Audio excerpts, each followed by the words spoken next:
बिस्मिल्लाहिर्रहमानिर्रहीम। अस्सलाम वालेकुम नाजरीन, आप देख रहे हैं न्यूज़ बॉस। मैं हूं आपका होस्ट सैयद मोहम्मद यासीन हाशमी, खित्ता पोठोहार रावलपिंडी से। नाजरीन, चूँकि पीडीएम जो है एक भरपूर किस्म का जलसा करने का दावा कर रही है और पीडीएम का कहना है कि ये हमारा जलसा जो है ये गिरती हुई दीवार को आखिरी धक्का साबित होगा। नाज़रीन, इस वक्त रावलपिंडी में खित्ता पोठोहार में मौजूद हूँ। मेरे साथ फ़ारूक मीर साहब जो पाकिस्तान तहरीक इंसाफ के रावलपिंडी कैंट के इंफॉर्मेशन सेक्रेटरी हैं और इनके साथ आज खसूसी नशिस्त होगी। डिटेल में बात करूँगा और पीडीएम के हवाले से बात होगी। इसमें जो 11 जमातें शामिल हैं उनके हवाले से बात होगी और खसूसी तौर पर जो 13 दिसंबर का जलसा है उसके हवाले से भी बात होगी। इसके साथ साथ इस्लामाबाद में जो एक मैदान सजने जा रहा है उस पर भी बात होगी। इस्तीफ़ों के हवाले से भी बात होगी। उसके साथ साथ पीपल्स पार्टी और पीएमएलएन में जो इस्तीफ़ों के इख्तलाफात कुछ सामने आए हैं उस पर भी हम तफसीली गुफ्तगू करेंगे मीर साहब के साथ। और मौलाना फजलुर रहमान का भी सुनने में आया है कि वो आखिर में तनहा रह जाएंगे और जो पीएमएलएन वाले हैं और ये पीडीएम में जो शामिल जमातें हैं उनका ये कहना है कि इतनी उजलत में जो है वो शेख रशीद को मिनिस्टर इंटीरियर बनाया गया है। इसके क्या मकासद हैं? क्या हुकूमत खौफज़दा हो गई है या क्या हुकूमत जा रही है या क्या शेख रशीद जो है उसका सियासत का एंड होने वाला है? तो ये बहुत सारे सवालात हैं। इसी हवाले से मैं आज फ़ारूक मीर साहब से गुफ्तगू करूँगा। तो अपनी गुफ्तगू का आगाज़ करते हैं फ़ारूक मीर साहब से। मीर साहब, सबसे पहले नाजरीन को ये बताएं कि जो पीडीएम का जलसा होने जा रहा है मीनार पाकिस्तान में, बहुत सारे इल्ज़ामात सुनने में आए कि जी पानी छोड़ दिया गया है, वहाँ पे ऐसे ऐसे टैंकर छोड़ दिए गए हैं जिनमें कोरोना शामिल था। अजीब व गरीब किस्म की चीज़ें जो है ना वो कि जी इजाज़त नहीं दी जा रही, जी FIRs दर्ज हो गई हैं। मतलब बहुत सारा वावेला जो है वो किया जा रहा है।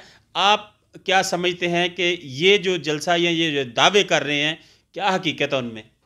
बिस्मिल्लाहिर्रहमानिर्रहीम। अस्सलाम वालेकुम। शुक्रिया हाशमी साहब, आपने फिर मुझे वक्त दिया और हालात हाज़रा पे जो ये इस वक्त मसाइल इस मुल्क के लिए पैदा करने की कोशिश की जा रही है उस टॉपिक को आपने चुना और लोगों को इलिटरेट करने की कोशिश कर रहे हैं आप। ये एक नेशन बिल्डिंग में आपका एक खूबसूरत एक स्टेप है और मैं इसको अप्रिशिएट करता हूँ। और इसके साथ मैं ये कहना चाहता हूँ कि ये जो आपने जितने मसाइल अभी बताए हैं कि पीडीएम जिनको क्लेम कर रही है कि जो मीनार पाकिस्तान में पानी, सबसे पहले जो आपने बात की कि पानी फेंकने वाली बात, तो मीनार पाकिस्तान को अगर उसकी बायोग्राफी देखी जाए और उसकी जो फ़िज़िकल जो अपीयरेंस है उसको देखें तो वो वैसे ही एक ग्रासी पार्क है जिसको रेगुलर पानी दिया जाता है। और लाहौर या पिंडी जैसे जो प्लेन शहर हैं उनमें अगर 4 दिन 5 दिन किसी पाइप को दिखा के ये कहा जाए और पानी फेंका गया है तो मेरे ख़्याल में वो 4-5 दिन में तो वो पानी वैसे भी खुश्क हो जाना है। अगर कोई ऐसी हरकत होनी थी या की जाती तो वो ऐन आज 13 तारीख को या 12 तारीख की रात को की जाती तो वो समझ में आती है कि किसी को रोकने के लिए ये काम किया जा रहा है। और जहाँ तक आप FIRs की बात कर रहे हैं तो FIR उनके ऊपर जलसों की वजह से नहीं की जा रही कि वो जलसे कर रहे हैं। जलसे तो हम कहते हैं करें, एक दफ़ा छोड़ के 10 दफ़ा करें, हमने भी किए हैं। जो काम हम खुद करते हैं हम किसी को कैसे रोकेंगे? जलसे ज़रूर करें लेकिन हालात को देखें। इस वक्त जो आपका कोविड-19 की पोजीशन है और वो किस तरह बूस्ट कर रही है और किस तरह उसके केसेस बढ़ रहे हैं और किस तरह लोग तो ये सबसे पहले तो हमारी जो पॉलिटिकल पार्टीज़ हैं उनकी ज़िम्मेदारी बनती है कि वो लोगों को इस मामले में लिटरेट करे और उससे बचने के जो तरीक़ाकार हैं उनसे उनकी आगाही की जाए, बजाय इसके कि वो लोगों को इस तरह इकट्ठा करके और उसमें प्रिकॉशनरी मेजर्स किए बगैर उसमें लोगों को एक जमघटा किया जाए और फिर उसके बाद एक बड़ा बल्क में एक कोविड-19 से पॉजिटिव लोग हमारे सामने आए जिनको हैंडलिंग करना हमारे लिए मुश्किल हो जाए, हमारे हॉस्पिटल्स भर जाएँ और हम उनको, तो उसका ये ज़िम्मेदार कौन रहेगा? कल आज इनकी तो कुछ समझ नहीं आती। ये ना तो हमें ये पॉजिटिव थिंकिंग्स की तरफ हम जाते हैं तो उसमें से भी कोई ना कोई नेगेटिव पहलू इन्होंने निकाला होता है। बजाय इसके कि ये हमारा साथ दें और नेशन को इस चीज़ से बचाएं। पूरी दुनिया इसकी लपेट में है और पाकिस्तान जिस पे अल्लाह ताला की ख़ास करम नवाजी है, इसने पहले भी इसको बहुत अच्छे तरीके से हैंडल किया और दुनिया ने अप्रिशिएट किया और अब भी वो बहुत अच्छे तरीके से इसको हैंडल कर रहे हैं। और दुनिया आज भी, चाइना का कल भी इस पे बयान है कि Pakistan is handling covid situation very well. तो ये बजाय इसके कि लोगों को रिस्क कोविड-19 में रिस्क कर रहे हैं बजाय इसके कि उन लोगों को बचाएं उससे, और 2-3 महीने ठहर जाएं यार, ज़िंदगी ख़त्म नहीं होने वाली, ये मुल्क भी इधर है, पॉलिटिक्स भी इधर है, 2-3 महीने बाद भी सारे। हाँ, अगर आपका टारगेट ये है कि आपने सेनेट इलेक्शन को डिस्टर्ब करना है, तो इट मीन्स कि आप इसकी जो पाकिस्तान की जो बुनियाद है उसको हिलाना चाहते हैं। तो वो जो इमरान खान बार बार कहते हैं कि इनका इंटरेस्ट इस पाकिस्तान का की बका नहीं है, इनका इंटरेस्ट इस पाकिस्तान का बढ़ना नहीं है, इसका डिफेंस नहीं है, इसकी खुशहाली नहीं है, इसकी आवाम को ऊपर लाना नहीं है, बल्कि इनका डिफेंस सिर्फ अपनी चोरी बचानी है। ये साबित हो चुका है कि अगर इनको इतना भी एहसास नहीं कि इस वक्त जो हालात दुनिया पूरी चीख रही है कोविड-19 से, और ये लोगों को वहाँ पे जमघटा बना के ये क्या साबित करना चाहते हैं? ये तो वो है कि जब सांप के पाँव जलते हैं तो अपने बच्चों को पाँव, ये अपने वर्कर्स का जो ना निशाना बनाने पे तुले हुए हैं। वो वर्कर्स कौन है? वो पाकिस्तानी हैं, वो सबसे पहले पाकिस्तानी इस मुल्क के रहायशी हैं, जिनकी तकलीफ मुझे होगी, उनके प्राइम मिनिस्टर इमरान खान को होगी। शायद ये लोग इस चीज़ का एहसास नहीं कर रहे। मीर साहब, मुझे ये बताएं कि ये जो पीडीएम वाले दावा कर रहे हैं, बहुत सारी जमातें, जो इसमें 11 जमातें शामिल हैं, कि जी हम जो करने जा रहे हैं, कोई बड़ा मुल्क कोई फतह करने जा रहे हैं और हम पीटीआई की हुकूमत को गिरा लेंगे, क्या ये इतना आसान है? हाशमी साहब, Pakistan is not a banana country कि एक जत्था आएगा और वो उसकी गवर्नमेंट को तहस नहस करके चला जाएगा। ऐसा होता या ऐसा मुमकिन होता तो हमने 126 दिन का धरना दिया है, और जितना बड़ा धरना और एक पार्टी ने दिया है, शायद पाकिस्तान की हिस्ट्री में इतना लंबा धरना, बल्कि दुनिया में शायद इतना लंबा धरना जो है वो नहीं दिया गया। हमने धरने दिए हैं, हमने जलसे किए हैं। आप हमारा जलसा जो लाहौर का था, मीनार पाकिस्तान का, मुझे नहीं ख्याल कि ये 11 पार्टीज़ मिल के भी उसके 1/3 में भी आ सकती हैं। और असल में बात यह है कि लोगों के इशू को एड्रेस किया जाए तो लोग आपके साथ चलेंगे। अब जिस इशू को ये एड्रेस कर रहे हैं वो लोगों का इशू नहीं है। मसाइल हैं हमारे पाकिस्तान में, बेरोज़गारी भी है जो एकदम ख़त्म नहीं हो सकती, मुश्किलात हैं, महंगाई है जिसको कंट्रोल करना हम कोशिश कर रहे हैं, डॉलर रेट नीचे आ रहा है, हमारी इकोनॉमी बढ़ रही है, हमारी अभी आप रिसेंटली आपने सुना होगा कि हमारे जो फैसलाबाद की लूम्स, वो जो 50 लाख में कोई नहीं ख़रीदता था, आज 3 करोड़ में नहीं मिलती। क्यों? कि उनकी प्रोडक्शन शुरू हो गई है, उनके पास 3-3 साल के एडवांस ऑर्डर्स आ गए। इकोनॉमी तो अपनी दी बेस्ट पे जा रही है, और इमरान खान की कोशिशों की वजह से इस वक्त मेरे ख्याल में इकोनॉमी को, कर्ज़ों को हमने जैसे रोका, हमने जैसे इंपोर्ट्स को कंट्रोल किया, एक्सपोर्ट्स को बढ़ाया, और अपना डेफिसिट जो हमारा था खसारा उसको कम करके, बल्कि हम आज पॉजिटिव में जा रहे हैं, हम गेन कर रहे हैं। जब गेन करेंगे हमारे रुपये की वैल्यू बेहतर होगी तो इंशाल्लाह ये महंगाई भी कम होगी और हमारे यहाँ नौकरियाँ भी पैदा होंगी। और इमरान खान की पूरी कोशिश है, जैसे कि अभी आपने देखा है कि ये कॉटन इंडस्ट्री में हम बड़े हैं, डैम्स हमारे पास बढ़ रहे हैं। ये अलग बात है कि हम उनकी तशहीर 1 रुपये का काम करवा के लाखों में नहीं करते। डैम्स बन रहे हैं for the very first time. परसों इमरान खान ने अपनी स्पीच में पहली दफ़ा नाम लिया बादशाह डैम का और मेमन डैम का, और जो एक्सटेंशन हमारी चल रही है जो नीलम वैली पे, इनको हम इश्तिहार नहीं लगा रहे, इसका मतलब ये नहीं है कि हम काम नहीं कर रहे। एनर्जी हम अपने मुल्क को पूरी करेंगे, ग्रोथ खुद ब खुद होगी। एनर्जी की वैल्यू जो रेट्स हैं वो कम होंगे, बिजली कम होगी, हमारी इंडस्ट्रीज़ को बिजली मिलेगी, गैस की प्रॉपर फराहमी होगी, तो खुद ब खुद इंडस्ट्रीज चलेंगी, इकोनॉमी हमारी बढ़ेगी, नौकरियां भी आएंगी, सब कुछ आएगा। हम लोग पॉजिटिव ट्रैक पे हैं, लेकिन ये पीडीएम वाले इस मुल्क को और इस नेशन को डिट्रैक्ट करने की कोशिश कर रहे हैं, जो इंशाल्लाह मुझे पूरा यकीन है ये कभी नहीं कर सकेंगे। अच्छा मीर साहब, ये इस्तीफ़ों का क्या ड्रामा है? वो पीपल्स पार्टी अगर इस्तीफ़े देती है तो सिंध की गवर्नमेंट तो उनके हाथ से डेफिनेट चली जाएगी, और मेरा नहीं ख्याल कि वो कोई भी उनमें से इस तरह का कोई गलत स्टेप उठाएगा। और अब मैं अपने प्रोग्राम के उस हिस्से की तरफ चलता हूँ नाजरीन, जो बड़ा इंटरेस्टिंग हिस्सा है, और मीर साहब से इन सवालों के जवाब लेते हैं। मीर साहब, what you think about that कि ये पीएमएलएन वाले क्या, और जो अब इन्होंने बड़े सारे बयानात देने शुरू कर दिए हैं, जी हमारे घरों में इस्तीफ़ों के अंबार लग गए हैं, जी बस दे दिए इस्तीफ़े जी। लेकिन एक तरफ जो है वो मुतनाज़ा हो गया अंदर से मामला पीपल्स पार्टी और पीएमएलएन के दरमियान। तो आप क्या समझते हैं कि माजी की तरह ये फिर आपस में दरारें पड़ चुकी हैं, टूट फूट का शिकार हो जाएंगे? हाशमी साहब, जहाँ तक तो पीडीएम का तल्लक है, तो मैं तो पीडीएम के वजूद से ही मुत्तफिक नहीं हूँ। PDM is nothing. Peoples Party की अपनी हैसियत है, मियाँ नवाज शरीफ एक अपने स्टेटस पे खड़े हैं, और फजलुर रहमान साहब जो 1-2 सीटों से आपको पता है नेशनल असेंबली से बैठे हैं, उनका स्टेक ही नहीं है। तो अब अगर आप इस्तीफ़ों की बात करते हैं तो अगर आप म्यूचुअली कहें पीडीएम, तो पीडीएम के इस्तीफ़े का कोई वजूद नहीं है। इस्तीफ़ा है मुस्लिम लीग नून का, इस्तीफ़ा है पीपल्स पार्टी का, जो कंसिडरेबल हो सकते हैं। वो भी आपको पता है कि अगर ये सब मिल के भी इस्तीफ़े दे देते हैं तो आइन की रूह से 84 मेंबर्स अगर कंसिस्ट कर रहे हैं नेशनल असेंबली में तो आपका सेनेट का इलेक्शन हो जाएगा। उसमें अगर उस सूरत में ये अगर सारे इस्तीफ़े भी दे देते हैं तब भी दूसरे लिहाज से इमरान खान को ये मजबूत करेंगे, वहाँ पे अपोजिशन नहीं होगी और ज़्यादा से ज़्यादा सीटें जो है वो पीटीआई को अवेल करने में आसानी होगी। ये तो है इसका कॉन्स्टिट्यूशनल जो मैटर है। अब इसका पॉलिटिकल मैटर देखते हैं। पॉलिटिकल ये है कि मियां नवाज शरीफ का इंटरेस्ट ये नहीं है कि वो सेनेट के इलेक्शन को सबूताज करें। उनका इंटरेस्ट सिर्फ इतना है कि वो किसी तरीके से एस्टेब्लिशमेंट को और पीटीआई को प्लेटफॉर्म पे एक टेबल पे ले आए, वहाँ से उनके साथ निगोशिएट करें और अपने जो उनके ख़िलाफ़ केसेस हैं उनको ख़त्म कर सकें और नैब को ख़त्म करवाने की उनकी जो सारी प्लानिंग है वो ये है। यानी उनका इस वक्त जो स्टेक है, it's not a government of Pakistan, they don't want to be prime minister और वो ऐसा कोई स्टेक नहीं लेना चाह रहे। उनका स्टेक सिर्फ इतना ही है कि वो किसी तरीके से जो उन्होंने यहाँ से छीन के, यहाँ से लूट के और जो सब कुछ यहाँ से ले गए हैं वो किसी तरह बच जाए। इसके अलावा मुस्लिम लीग नून का कोई स्टेक नहीं है। इसीलिए आपने बयान भी सुना होगा कि एक दफ़ा फजलुर रहमान साहब को बना दें, दूसरा दफ़ा जरदारी साहब को दे दें। और ये क्यों है? क्योंकि उनका स्टेक पाकिस्तान की गवर्नमेंट, पाकिस्तान की नेशन, पब्लिक पाकिस्तान की नहीं है। उनका स्टेक है अपने लूटे हुए माल को बचाना, दैट्स इट। उस पर उन्हें कोई गर्ज नहीं है कि वो फजलुर रहमान प्राइम मिनिस्टर बनते हैं, बिलावल बनते हैं या जरदारी साहब बनते हैं, उससे कोई गर्ज नहीं। उनका सिर्फ और सिर्फ एक स्टेक है कि वो अपने माल को बचा सके।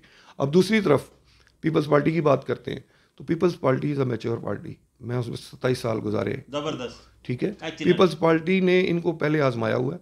बेनज़ीरी के दौर में, मोहतरमा के दौर में इन्होंने ये मोहतरमा से कमिट करके कि हम इलेक्शन का बाइकआउट करेंगे और इलेक्शन का बाइकआउट मोहतरमा से करवा के खुद इलेक्शन लड़ गए। तो वो लोग जानते हैं कि ये इनकी क्या है, वक़्त क्या है, इनकी हिस्ट्री क्या है और इनकी खसालत से भी वो अच्छी तरह वाकिफ़ है। बिल्कुल, खसलत इनकी जो है बिल्कुल ठीक है। और वो मेरे ख्याल में जरदारी साहब या बिलावल भुट्टो अपने वालदा के उस जो स्टेप थे उसको लेते हुए, उसको कंसिडर करते हुए वो इनकी बातों में आने वाले नहीं हैं। फिर इसका दूसरा जो स्ट्रॉन्ग एविडेंस या स्ट्रॉन्ग आप उसको कह सकते हैं कि इसके लिए ख़ास तौर पे जो हम इसमें इस्तेमाल कर सकते हैं कि जो उनके पास जो सोचने की चीज़ है वो ये है कि Peoples Party has a burden in hand in form of Sindh government. तो मेरे ख्याल में इस दौर में कोई भी इतना इमेच्योर नहीं है कि वो लूज़ करेगा बर्डन इन हैंड और चूज़ करेगा टू इन बुशेस। ठीक हो गया। और वो भी उस हाल में कि टू इन बुशेस में से वही एक बर्ड जो उनके पास है वही वापस आने वाला है, दूसरा नहीं हाथ आने वाला, क्योंकि वो फिलहाल उनकी पार्टी इतनी मजबूत नहीं है कि वो वफाक में आ सकें या नेशनल लेवल की गवर्नमेंट कंस्टिट्यूट कर सकें। इवन उनको ये भी पता है कि कल जब ये बात हो जाएगी तो मियां नवाज शरीफ के पास अगर 4 सीटें फालतू होंगी और वो कभी इनको ये नहीं कहेंगे आप आगे गवर्नमेंट फॉर्म करें, वो तो फिर इनसे कहेंगे आप हमारा साथ दें। तो पीपल्स पार्टी में बहुत मैच्योर लोग हैं, एतजाज़ अहसन साहब हैं, खुर्शीद शाह साहब हैं और ऐसे बहुत से दूसरे लोग जो मैच्योर लोग हैं जो मुस्लिम लीग नून को अपने पास्ट में डील कर चुके हैं। सही। और वो बिलावल को और जरदारी को कभी भी मशवरा नहीं देंगे कि इनके कहने पे वो बर्ड इन हैंड उसको छोड़ दे और इनकी ये अपनी दे रहे हैं कि आप गवर्नमेंट ले लें और फजलुर रहमान को दे दें, एक दफ़ा आप ले लें, बारियां ले लें। तो मेरे ख्याल में पीपल्स पार्टी इनको बिलीव नहीं कर सकती। As a ex Peoples Party member मैं समझता हूँ never ever Peoples Party can believe Muslim League Noon in this matter. अच्छा मीर साहब, अब हम लाहौर से निकलते हैं। 13 दिसंबर के जलसे के बाद पीडीएम की जो कार्रवाई है, अब वो दावा करते हैं जी कि हम इस्लामाबाद जाएंगे और वहाँ पे हम जाके इस्तीफ़े जमा करा देंगे और बहुत बड़ी एक रैली लेके जाएंगे। क्या समझते हैं मीर साहब, ये मतलब बिल्कुल इस्तीफ़े दें, इनका हक बनता है, जमहूरी हक का एक प्रोसेस है, लेकिन लोगों को परेशान करने की क्या ज़रूरत है? जो ताजर तबका है, जो इस वक्त अवाम पिसी हुई है, कोरोना वायरस का जो दूसरी लहर है वो इतनी गंभीर किस्म की सूरत हाल हो चुकी है कि पहली लहर से ये लहर ज़्यादा ख़तरनाक है, और इस लहर से जो है वो एहतियाती तदाबीर अगर नहीं की गई तो फिर बहुत सारा माली और जानी नुकसान दोनों हो सकते हैं। तो इस्लामाबाद का सिनारियो आप कैसे देख रहे हैं, जिसका ये दावा कर रहे हैं कि भाई इस्लामाबाद शायद ये जाएंगे तो वो जो इस वक्त नायब सदर हैं PMLN की मोहतरमा मरियम नवाज़ साहिबा, वो बड़े दावे करती फिरती हैं और वो कभी खान साहब का नाम ताबियादार खान रखती हैं, कभी कुछ रखती हैं। इस हवाले से आप क्या कहेंगे कि इस्लामाबाद में ये कितना मतलब समझते हैं कि इनको कामयाबी मिलने वाली है? हाशमी साहब, ताबेदारी जहाँ से शुरू हुई है वो तो सारी दुनिया जानती है। ताबेदारी और एक चीज़ है और अंडरस्टैंडिंग एक और चीज़ है। मादरत मैं यहाँ से आप ताबेदारी की अगर बात करते हैं तो मुझे एक बात याद आ गई कि बाऊजी जो हैं वो हाथ बांधे खड़े रहते थे ज़िया उल हक साहब के साथ, तो ताबेदारी तो उन्होंने भी बड़ी की है सर, यहाँ तक कि उनकी कब्र पे उन्होंने उनके मिशन को आगे लेके चलने का दावा भी किया हुआ है। तो ये मैं अब चूँकि पुरानी बातें हैं और कुछ लोग यहाँ से अब दुनिया से चले गए, उनके पीछे ये बातें करना मुनासिब नहीं है।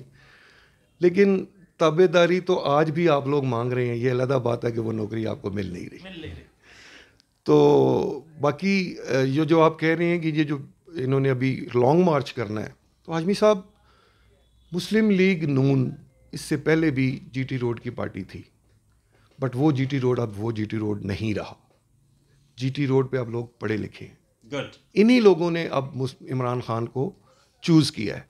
वडेरों की चंद सीटें मुस्लिम लीग नून को मिल सकती हैं, लेकिन ये GT रोड की सीटों का अगर ये ख्याल चाहें तो ये अपने जहन से निकाल दें कि यहाँ लोग पढ़े लिखे हैं।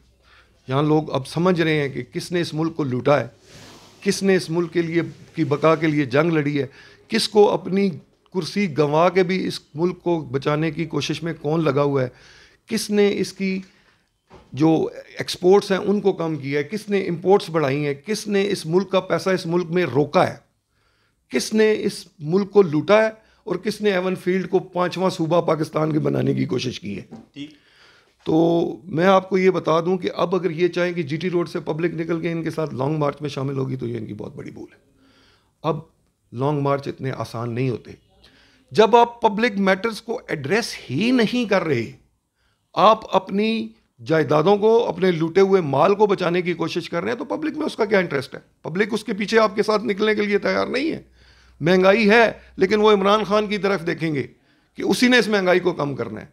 यहाँ पे अगर नौकरियाँ नहीं हैं तो वो लोग इमरान खान की तरफ देख रहे हैं, वो ये पीछे मुड़ के नहीं देख रहे कि मियाँ नवाज शरीफ आएगा या कोई और आएगा तो इस मुल्क को नौकरियाँ देगा और महंगाई दूर होगा।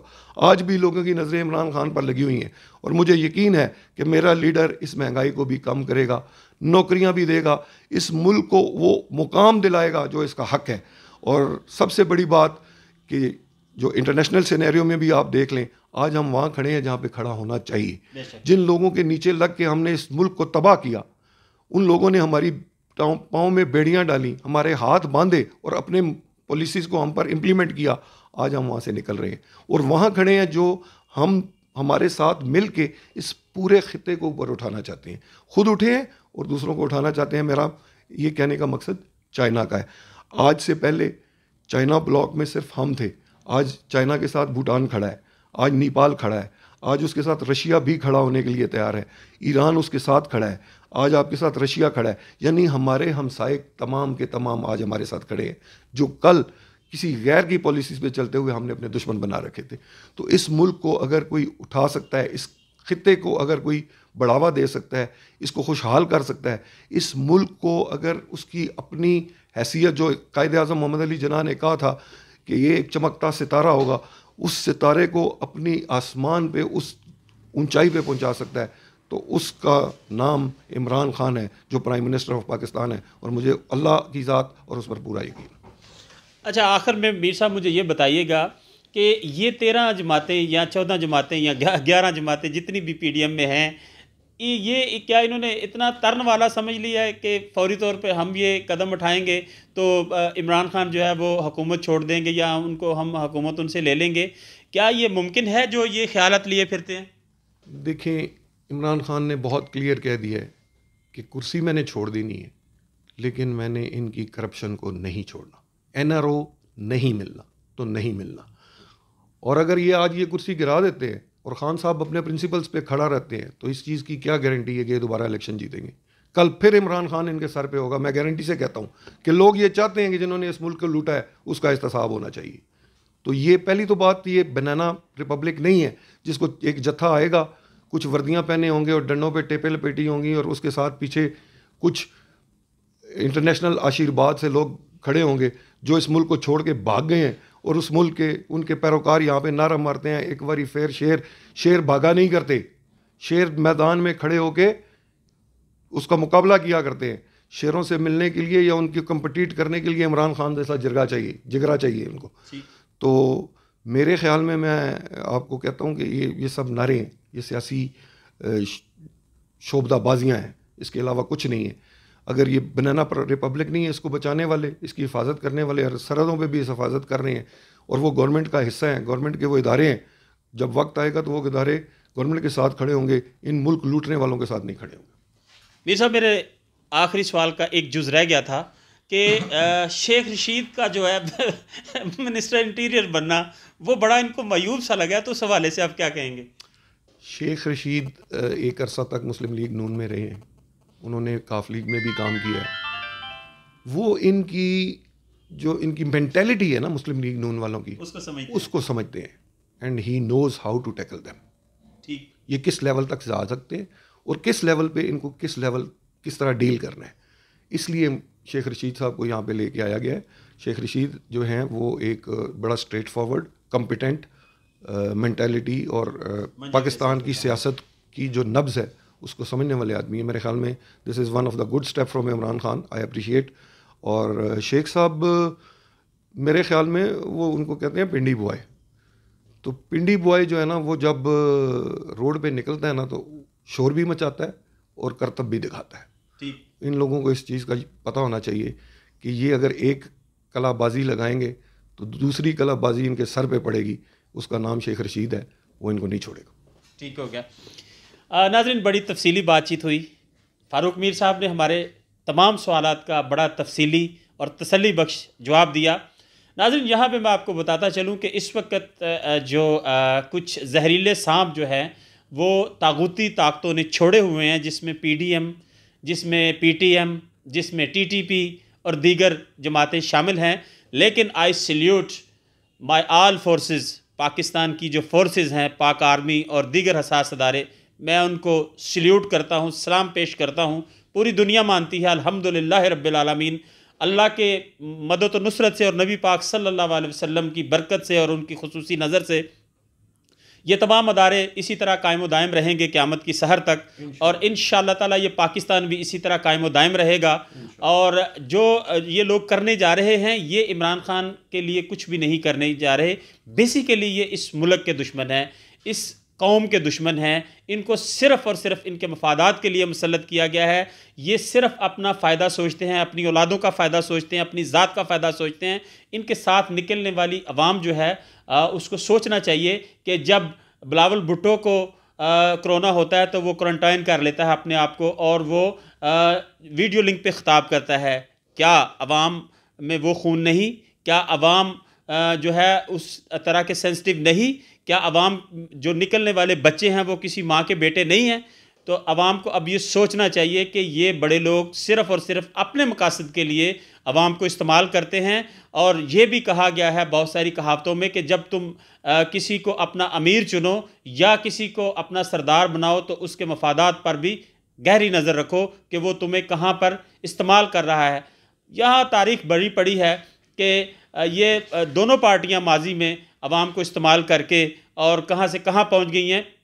अब सिर्फ़ और सिर्फ अदारों के ऊपर बेमकसद किस्म की जो है वो तनकीद और अदारों को बुरा भला कहने के लिए जो है इनको, हत्ता कि BBC में जो इंटरव्यू दिया गया है वो उसमें देखें कि क्या कह रहा है आपका साबिका वज़ीर ख़ज़ाना इसहाक डार। उसको वहाँ पर सवालों के जवाब देने नहीं आ रहे और वो हर चीज़ मान गया।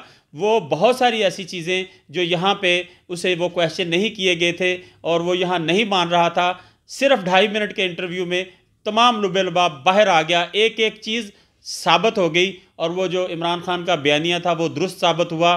वो जो आज तक इमरान खान ने कहा था कि ये चीज़ें हैं ऐसी, ये इस तरह इस मुल्क को लूटा गया है, तो वो पूरे वर्ल्ड में जो है अल्लाह सुब्हाना तआला की तरफ से कुछ ऐसा इनके साथ हुआ कि वो इंटरव्यू मैनेज किया गया, वो इंटरव्यू के ज़रिए ये तमाम लोग एक्सपोज हो चुके हैं। तो मैं आखिर में यही कहूँगा कि मुझे फ़ख्र है अपनी तमाम फोर्सेस पर, पाकिस्तान आर्मी पर, दीगर जो हसास अदारे हैं जो इस मुल्क की सालमियत के लिए हमारे गुमनाम हीरोज़ जो हैं वो अपनी जानों की कुर्बानी देते हैं और हम उनको सल्यूट पेश करते हैं। इस वक्त मुल्क जो है उसको जो है इत्तेफाक, हम आहंगी की ज़रूरत है, यकजहती की ज़रूरत है। इस वक्त जो ज़ीरो से ऊपर लेके आ रहे हैं इमरान खान, डेफिनेट सी बात है उनको मौका मिलना चाहिए, उनके 5 साल पूरे होने चाहिए, उसके बाद तनकीद का जो है वो एक सिलसिला शुरू होना चाहिए। लेकिन अब जब कोई किसी को एक घर देता है तो वो घर लुटा अटा पटा टूटा हुआ देता है, तो उस घर को भी ठीक करने में थोड़ा सा टाइम लगता है। तो नाज़रीन, ये बहुत सारे सवालात हैं यकीनन जिनके जवाबात आपके अपने पास हैं जो इस वक्त इनको देख रहे हैं। तो जहाँ तक मौलाना साहब की बात है, मौलाना साहब एक अच्छे फ़िक़े के जो है आलम हैं। अगर वो उस फ़िक़े तक या आलम रहते तो बहुत अच्छी बात थी। सियासत में आकर उन्होंने अपनी वो भी इज़्ज़त जो है वो ख़त्म कर ली। ये वही ख्वाजा आसिफ़ है जो मौलाना साहब को कहता था कि ये मौलाना डीज़ल हैं और ये डीज़ल जो है ये स्मगल करते हैं, फ़रोख्त करते हैं, बहुत सारे इल्ज़ामात इन्होंने लगाए। तो ये बहुत सारी चीज़ें हैं जो कि आप महसूस कर सकते हैं, देख सकते हैं। तो इनके हाथों इस्तेमाल होने वाले जो हैं वो पाकिस्तानी भाई अपने मुल्क से मोहब्बत करें, अपने आप को पाकिस्तान के लिए जो है वो वक़फ़ करें। आखिर में मैं मीर साहब की तरफ फिर जाऊंगा और इस इंटरव्यू के ऊपर थोड़ी सी मैं बात करूंगा। अभी मुझे लास्ट में ये बात याद आई है। मीर साहब, ये इंटरव्यू क्या समझते हैं कि इंटरव्यू सारा कुछ एक्सपोज नहीं कर गया? हाशमी साहब, ख्वाजा साहब पिछले 2 साल 2.5 साल से इंग्लैंड में बैठे हुए हैं और उनका एक क्वेश्चन इस अवाम के लिए, पाकिस्तान की अवाम के लिए काफ़ी है कि जब एंकर ने उनसे पूछा कि आपकी कितनी जायदादें हैं, तो उन्होंने कहा मेरी पाकिस्तान में एक ही जायदाद है। इसाक डार साहब ने कहा कि मेरी एक ही जायदाद है और वो भी पाकिस्तान गवर्नमेंट ने उसको जो है वो प्लज कर लिया है या उसको कब्ज़े में ले लिया है। तो यहाँ पे तो नैब में उनकी पता नहीं कई जायदादों का जो है वो सिलसिला कत्था चट्ठा जो है वो खुला पड़ा है। तो अगर ये सच है कि आपकी एक जायदाद है तो वहाँ से एक लेटर काइंडली इसाक डार साहब लिख दें कि जो बाकी जायदादें हैं वो बहक पाकिस्तान गवर्नमेंट जब्त कर ली जाएं। मुझे कोई एतराज़ नहीं है, ये काम आप नहीं करेंगे, मुझे पता है। और इसके अलावा जो आपने कहा कि इंग्लैंड में मेरा एक फ़्लैट है, वहाँ पे एक सीरीज़ जो फ्लैट की आप लेके बैठे हुए, जिनके किराए पे आप सर्वाइव कर रहे हैं 2.5 साल से वहाँ पे, यहाँ से तो अब आपको कोई भेजने वाला नहीं है। खुद लूटते थे तो ले जाते थे, अब तो भेजने वाला नहीं है। तो जिस पे सर्वाइव कर रहे हैं, खुदा का वास्ता है, ये दुनिया है, ये कैमराज हैं, ये एंकर्स हैं, इनके सामने तो आप मैनिपुलेट करके झूठ बोलेंगे। जब आखिरत वाले दिन खुदा के सामने पेश होंगे तो क्या जवाब देंगे? तो मेहरबानी करें, इस कौम पर रहम करें, इसको मिस गाइडेंस छोड़ दें, इनको बताएं सच्चाई, जो गलतियाँ हुई उनको मान लें, इस कौम को आगे बढ़ने दें, इस कौम को आगे इसका हक लेने दें। इसके जो बच्चे हैं जो भूख से यहाँ पे लोग मरते हैं, गरीब हैं जिनका निवाला मुंह से हमने नोचा हुआ है, इस आखिरी उम्र के हिस्से में कम से कम उनको जीने का हक दे दें। इस मुल्क को इसकी खोई हुई जो है जो उसकी अहमियत है वो वापस हासिल करने दें। आप तो नहीं दे सकते, अगर कोई और कर रहा है तो उसमें हर्डल ना डालें। मैं आपसे यही रिक्वेस्ट करूँगा। जी नाज़रीन, बिल्कुल इसाक डार साहब ने वहाँ पर सियासी पनाह भी अप्लाई की हुई थी और मेरा ख्याल है इस इंटरव्यू के बाद वो बहुत ज़्यादा असरअंदाज होगा उनके केस के ऊपर, क्योंकि एंकर ने जो सवालात किए थे वो बड़े मुनासिब थे और बड़े हक बजानब थे। और इसके बाद वहाँ के अदारे भी अब इस मुश्किल में पड़ गए हैं कि इनको सियासी पनाह दी जाए या ना दी जाए। तो नाज़रीन, फ़ारूक मीर साहब के साथ ये खसूसी गुफ्तगू थी, एक खसूसी नशिस्त थी हमारी। तो इसी के साथ अपने होस्ट सैयद मोहम्मद यासीन हाशमी को न्यूज़ बॉस से इजाज़त दीजिए। मिलते हैं एक नए दबंग प्रोग्राम के साथ। अल्लाह हाफिज़।